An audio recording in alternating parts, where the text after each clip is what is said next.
بنای خدای بەخشندەی میێرەبان لە وانەیەکتر لە زنجیرەوانەکانی فێربوونی ئەکسس بێگەگەینەوە بابەتی ئەم جارەوان بيودري TempVars وهذا المتغيرات المؤقتة يعني گۆڕاوە کاتییەکان دیارە ئەوەی کە شارەزایی هەبێ لە مەجای پرۆگرامین و داتەبێسە بێگومان ئەزانێ ڤاریبڵ چییە ڤاریبڵ ئەوەیە کە تۆ بتوانی ئەو بەشەیە کە تۆ بتوانی نرخێکی تیا هەڵگریت نرخێکی تیا خەزمکی ئەو نرخە هەشتێک بێ نووسینێک بێ ژمارەیەک بێ بەروارێک بێ بە هەشتێک لەمانە ڤاریبڵ ئەوەیە گەینە سەرەوە بڵێن TempVar یعنی ڤاریبڵێکی کاتی یعنی بۆ نرخێکی کاتی تیاوێ ئەگەر ئێمە ئێستا ڤاریبڵێک پێناسە بکەین لە بەرنامەکانی ترە ڤاریبڵێ پێناسە بکەین کە نرخێکی عینی بۆ نمونە ئەگەر هەر لە ئەکسسا بڵێن کاڵێن دەیم ASD as string بۆ نمونە دوایە لەسەر تعریفی ASD چییە ئەڵێم یەکسانە بە ئەم ناوە باشە ئەم بەرنامەیە چەند ساڵ ئیش بکات هەر کاتی ئیش بکە ئەم سترینگە کە ناو ASD-ە نرخی سابتە نرخی ناگۆڕێ هەر بێتە لەم ناوە تا خۆت گۆڕانکاری بەسەرا نێنی ئەم بەرنامەکە بیکەیت و دایخێتەوە ئەم نرخە بۆی سابتە ناگۆڕێ بەڵام ئەمی کە ئێمە ئەمڕۆ باسیکەن پێوتێت TempVars یعنی مؤقتە یعنی ئێستا بۆ نموناڵێ ئەم TempVarێکمان هەیە هەر بەو ناو دروستکەین گریمان بەو ناو دروستکەین ناوێکی ئێستا ناوێک وەرەگرێ کۆمپیوتەرمان داخست و داوەنگرسانەوە ئەبێ بە نرخێکی تر سەگەمان لەسەرەوەیە باشە بابێن ئێستا بە ڕوونتر ئەمە باسکەین لە ئەکسسا بزانین چۆن دروستەکرێت و چۆنیش بەکارێت بۆ ڕوونکردنەوەی ئەم مەوزوعە خشتێکمان دروست کردووە خشتەکەمان بردیە لە 3 کۆڵەم یوزەرنیم پاسوۆرد و پێرمیشن تۆ خۆت توانی لە چیا بەکارهێنیت ئەوە تۆ خۆت ئارزوی خۆتە پرۆگرامین بواری فراوانە بەپێی بیرکردنەوەی کەسەکان بەپێی پێویستی کەسەکانە گۆڕێت من بۆ ڕوونکردنەوە ئەم بۆ بەکارهێناوی یوزەرنیم پاسوۆرد پێرمیشن ئەم 3 کۆڵەمان هەیە 2 نرخ میاوەتێ ناوێک و پاسوۆرد لەگەڵ پێرمیشنەکان جیاوازە باشە لێرا فۆرمێکم دروست کردووە و ئەمەوێت لەسەر ئەمە قسە بکەین ئەگەر ئەمە گریمان ئەمە فۆرمی لۆگینە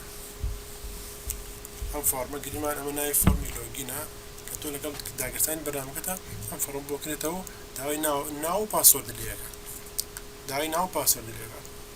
ئەمانوێت ئەم ناوی کە لێرە داخڵە بێ پێی لەگەڵ فۆرمەکانی ترا دەرکەوێت ئیشمان پێوێت ئەم ناوی کە لێرا پێی داخڵە بین لە فۆرمەکانی ترا دەرکەوێت چۆن ئێستا من بەم ناوە داخڵە بم ئەمەوێت ئەم ناوە لەسەر فۆرمەکانی تر هەبێ لە هەر شوێنەویستم بەکاری بێن بۆ نمونە راپۆرتێکم هەیە پرنتێکە بەڵام لە پرنتەکە ئەم ناوە دەرچێت ئەم کەسە ئەم راپۆرتی پرنت کردووە یان ڕێکۆردێک تەوار بووە ئەم ناوە وەربگرێت یان پێرمیشنمان هەیە کە هەر لە تێبڵەکە هەمان بووە باسمان کردووە متمانم ئیشم بەم لاوان ئیشم بەم پێرمیشنە هەبێ لەسەر ئەمە منەوێ ئیش بکەم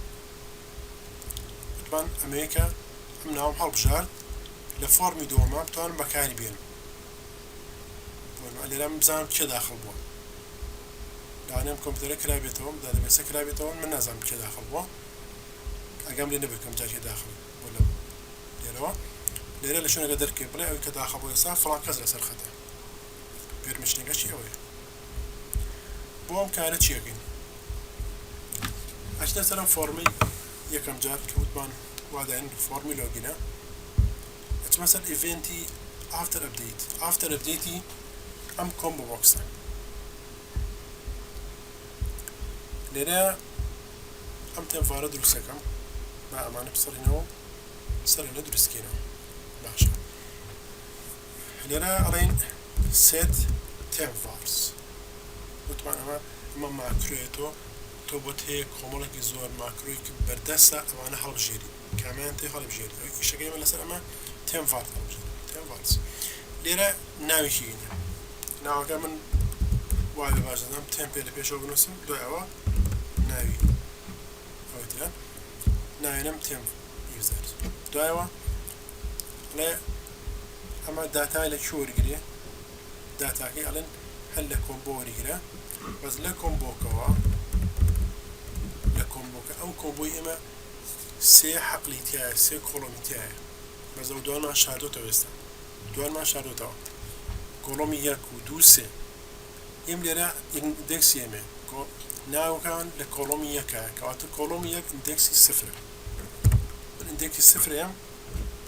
بەمان ئۆکێ دوایەوە پێویستم بە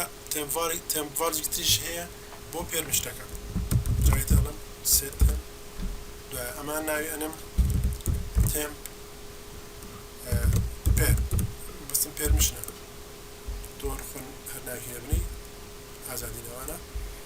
ئەمیش هەر لە کۆمبۆکە وەرێگرم بەڵام ئەم جارە هەڵم لە کۆڵۆمی چەنە وەرێگرم دوان کۆڵۆمی 1 ئیندێکسی 0 وەرگرتووە کۆڵۆمی 2 ئیندێکسی 1 وەرەگری کەواتە کۆڵۆمی 3 ئیندێکسی 2 وەرەگرێ ئیندێکسی 2 وەرەگرێ باشان ئەمە دروستکردنی تێمپەکەمان تاوا کرد دوو TempVarsمان دروست کردووە یەکیان بە ناوی TempUser یەکیان ناوی TempPermission باشە وتمانە لە کاتی ئەپدەیتە ئەو دوو TempVarsمە بۆ دروستکە یعنی کە ئێستا من ناوی هەڵبژێرم لێرە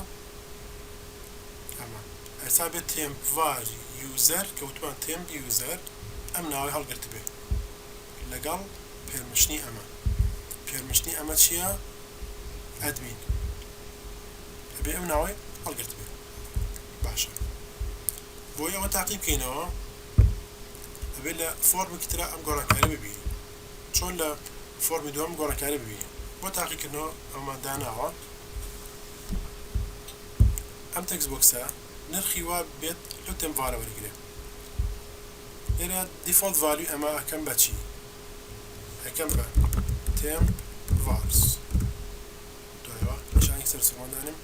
ئەو ناوی کە خۆمان بەکارمەهێناوە TempUser .value TempVars لە پێشەوە نووسم دوایەوە نیشانێکی سەر سوڵمان ئەو ناوی کە بەکارمەهێنابوو لەگەڵ value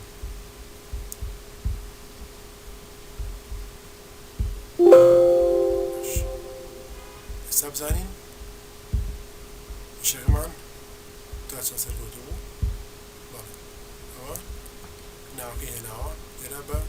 بەو ناوە داخڵ بووین ئەوەتە ئەو ناوەش هاتووتە ئێرە بۆ ڕوونکردنەوە بۆ تەوزیعی زیاتر بە دووەمیش تاقیکەینەوە دووەمیش دیفۆڵت ڤالیوەکەی ئەکەین بە چی؟ ئەشتوانین هەر ئەوەی پێشوو ئەمە هەمووی کۆپی بکەنەکە بۆ ئاسانکاری خۆ بتوانین ئەمە کۆپی بکەین و بە زاوەی بۆن بەڵام پێویستاکای سای نووسینەوە ئەڵێن TempVars نیشانی سەر سوڵمان TempPer.value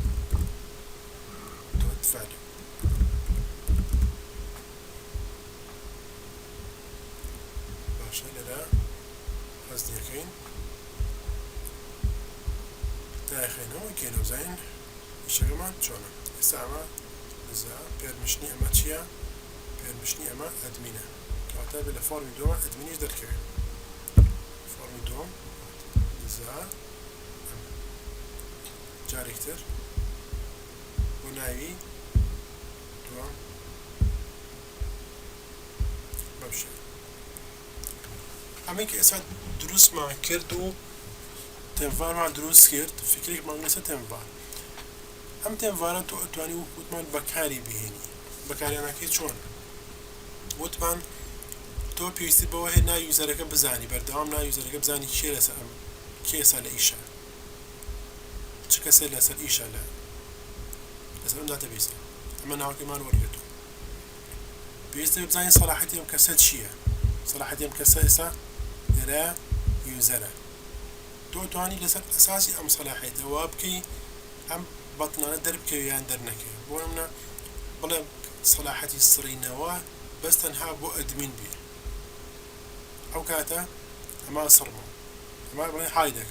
تدرنكي يان دي زي بلاك اما بريتي ولا TempVars كباس ماكر يوادارم سودي هبيتو هر تيبينيكشتان هبو هتوان لكومنت ابينسو سپاس